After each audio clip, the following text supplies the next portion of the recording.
It'd be a very hard thing to do business like this. I tell you, you didn't have you our invited military me- equipment. you invited If me you to didn't speak. have our military equipment, this war would have been over in 2 weeks. റഷ്യയുമായുള്ള യുദ്ധം അവസാനിപ്പിക്കുന്നതിനായി അമേരിക്കയുമായി ചർച്ച നടത്തുമെന്ന് Ukraine president Vladimir Zelensky. അടുത്തയാഴ്ച തന്നെ ചർച്ച നടത്താനാണ് തീരുമാനമെന്നാണ് അദ്ദേഹം വ്യക്തമാക്കിയത്. American president Donald ട്രംപുമായി ക്രിയാത്മകമായി തന്നെ പ്രശ്നം പരിഹരിക്കാനാണ് യുക്രൈൻ ആഗ്രഹിക്കുന്നതെന്നും സെലൻസ്കി പറഞ്ഞു. അടുത്ത തിങ്കളാഴ്ച താനും യുക്രൈനിൽ നിന്നുള്ള ഉന്നതതല സംഘവും ചർച്ചകൾക്കായി സൗദി അറേബ്യയിലേക്ക് പോകുമെന്നും അദ്ദേഹം അറിയിച്ചു. കഴിഞ്ഞയാഴ്ച വൈറ്റ് ഹൌസിൽ വെച്ച് താനും ട്രംപുമായി ഉണ്ടായ വാക്കേറ്റത്തെ തുടർന്ന് താറുമാറായ സമാധാന നീക്കങ്ങൾ എത്രയും വേഗം പുനരാരംഭിക്കാനാണ് സെലൻസ്കിയുടെ തീരുമാനം. സൗദി കിരീടാവകാശിയുമായും സെലൻസ്കി കൂടിക്കാഴ്ച നടത്തും. ഇതിനുശേഷമായിരിക്കും അമേരിക്കൻ പ്രതിനിധികളുമായി ചർച്ച നടത്തുക. ഇതിനായി യുക്രൈൻ പ്രതിനിധി സംഘം സൗദിയിൽ തങ്ങാനാണ് തീരുമാനം. കഴിഞ്ഞ വെള്ളിയാഴ്ച വൈറ്റ് ഹൌസിൽ വെച്ച് സെലൻസ്കിയും ട്രംപും തമ്മിലുണ്ടായ വാക്പോരിനെ തുടർന്ന് അമേരിക്ക യുക്രൈന് നൽകി വന്നിരുന്ന സൈനിക സഹായവും ഇന്റലിജൻസ് സഹായവും നിർത്തിവെക്കാൻ ട്രംപ് ഉത്തരവിട്ടിരുന്നു.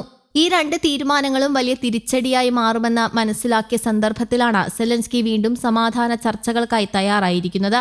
ഇതിനെക്കുറിച്ച് അമേരിക്കൻ പ്രസിഡന്റിന്റെ സുരക്ഷാ ഉപദേഷ്ടാവായ മൈക്ക് വാൾസ് പറഞ്ഞത് തങ്ങൾ ഒരു കാര്യത്തിൽ ഒരു ചുവട് പിന്നോട്ടു പോയി എന്നാണ്. അമേരിക്കയുടെ നീക്കത്തെ തുടർന്ന് യൂറോപ്യൻ രാജ്യങ്ങൾ അടിയന്തരമായി യോഗം ചേർന്ന ഭാവി കാര്യങ്ങൾ ചർച്ച ചെയ്തിരുന്നു. തങ്ങളുടെ പ്രതിരോധ ബഡ്ജറ്റിന്റെ തോത് ഉയർത്താൻ ചില യൂറോപ്യൻ രാജ്യങ്ങൾ ഈ സാഹചര്യത്തിൽ തീരുമാനമെടുക്കുകയും ചെയ്തു. 27 യൂറോപ്യൻ രാഷ്ട്രതലവന്മാർ ചർച്ചകളിൽ പങ്കെടുത്തു. യൂറോപ്യൻ യൂണിയൻ രാജ്യങ്ങൾ നിലവിലെ സാഹചര്യത്തിൽ $702 ബില്യൺ പ്രതിരോധ മേഖലയ്ക്കായി മാറ്റിവെക്കേണ്ടി വരുമെന്നാണ് കണക്കാക്കപ്പെടുന്നത്. ട്രംപുമായി സഹകരിക്കാൻ തയ്യാറാണെന്ന് ഈ ആഴ്ച ആദ്യം തന്നെ സെലൻസ്കി വ്യക്തമാക്കിയിരുന്നു. വൈറ്റ് ഹൌസിലുണ്ടായ സംഭവ വികാസങ്ങൾ ഖേദകരമായിരുന്നുവെന്നും അദ്ദേഹം സമ്മതിച്ചിരുന്നു. കാര്യങ്ങൾ നേരെയാക്കാൻ ഇനിയും സമയമുണ്ടെന്നും സെലൻസ്കി പറഞ്ഞു.